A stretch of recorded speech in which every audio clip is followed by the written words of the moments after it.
You probably remember that legendary Nokia phone that nobody could break, or the Express Music series with its spinning wheel and sounds so loud that plaster would fall off the walls. You've probably also heard about the popular Nokia 7600 in the shape of a pedal, typing on which was accompanied by profanity directed at the designer. Damn you, you devil! But today, I've picked out the craziest experiments from the Finnish company because Nokia wasn't afraid to experiment. And sometimes, they went for completely insane ideas, like a phone in the form of a card. Nokia was always at the cutting edge of technology, and in 2000 made the Cardphone, and later the Cardphone 2. Interestingly, they had no charger or battery, but they could make calls, send and receive faxes, and access the internet. Moreover, there wasn't even a screen or keyboard. But how is that possible? Actually, the Cardphones weren't standalone phones but worked in pair with a computer or laptop from which they drew power. You insert a SIM card, connect it to a PC or laptop, and you could make calls or even write SMS through special software.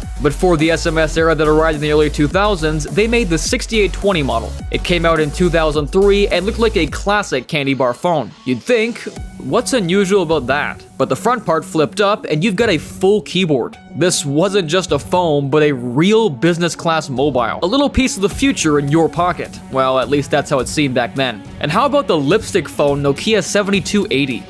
A design that allowed you to carry it, not in your pocket, but in your makeup bag.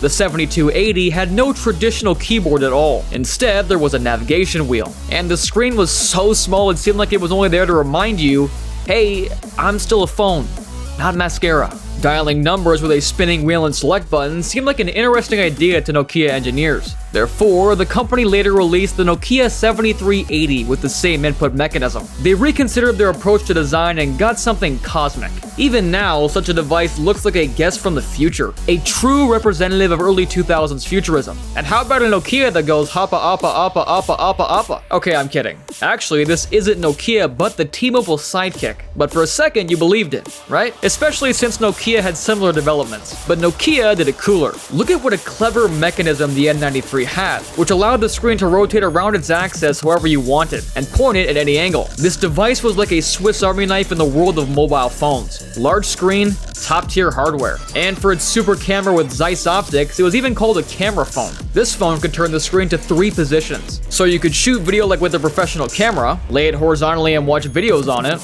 or open it completely and make calls. Today, it's impossible to imagine such a device going into mass production, but Nokia wasn't afraid, starting experiments even with the Nokia N90. Even though it looked more modest than the N93, it came out much earlier. The Nokia 2650 and 2652 couldn't boast such features. Essentially, they were simple phones for calls, but how stylish they looked. Reminds you of a spaceship chair, doesn't it? I think Lionel Messi could take a nap on one of those. And here's the N-Gage, which you had to hold sideways to your ear to make calls. But the experiment wasn't about that. With the N-Gage, Nokia wanted to blur the line between portable consoles and phones. Game cartridges were sold for the N-Gage like for Nintendo, and really many games came out, but the idea didn't take off. It was simply too expensive. And most games only came out near the end of the product's life cycle. Now, the N-Gage is a wild rarity. A smartphone with a set of cartridges costs $1,000 on eBay. Well, we're back to the video. How can we not mention the Nokia E90 communicator in a top of crazy experiments? It was like a mini laptop in your pocket. Interestingly, if you look at it from the front, it looks like an ordinary phone, but it opened like a book. And you immediately became a businessman even if your pocket was empty. If you take one out now, I think you'll feel like an archaeologist who found a real treasure. But do you remember the Nokia 8580? This model seemed to come straight out of science fiction with its metallic elements and unusual shape. It was like the embodiment of all 2000s aesthetics, where there was always room for bold and unusual design solutions. Actually, the 8580 wasn't a phone, it was just a pocket watch. Designer Frank Nuovo created one such phone for the movie Minority Report with Tom Cruise. It had 2 screens, one of which was even touch sensitive, but the model only made it to mass production in the form of a watch and could no longer make calls.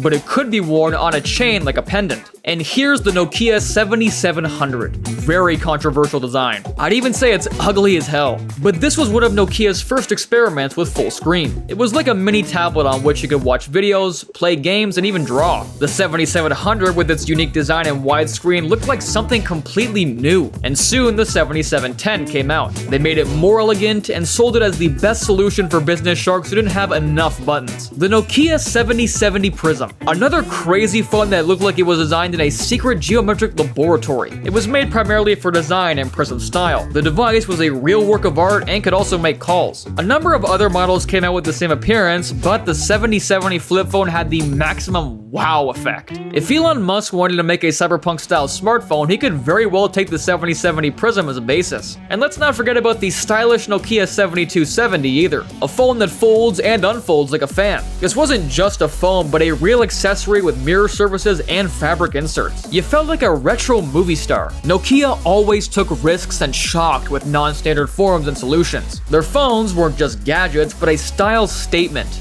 A bold look into our future. If you get such models today, you can feel like a time traveler who opened a treasure capsule from the past. The company had many bold experiments. Many know about the 3650 model with a circular keyboard. It's included in many tops of unusual phones. But this is just child's babble compared to the Nokia N800. It was a full-fledged pocket computer running Linux that could run full games and office programs, and Nokia managed to make this monster back in 2007. It also had a sliding camera and a large touchscreen with stylus. You could feel like an artist creating a masterpiece right at the bus stop. And how about the Nokia 5510? This is a text input machine with a full-size keyboard spread across both sides of the phone like butterfly wings. With such a design, you could send 1,000 messages a day. Old-timers will surely remember how they bought SMS packages.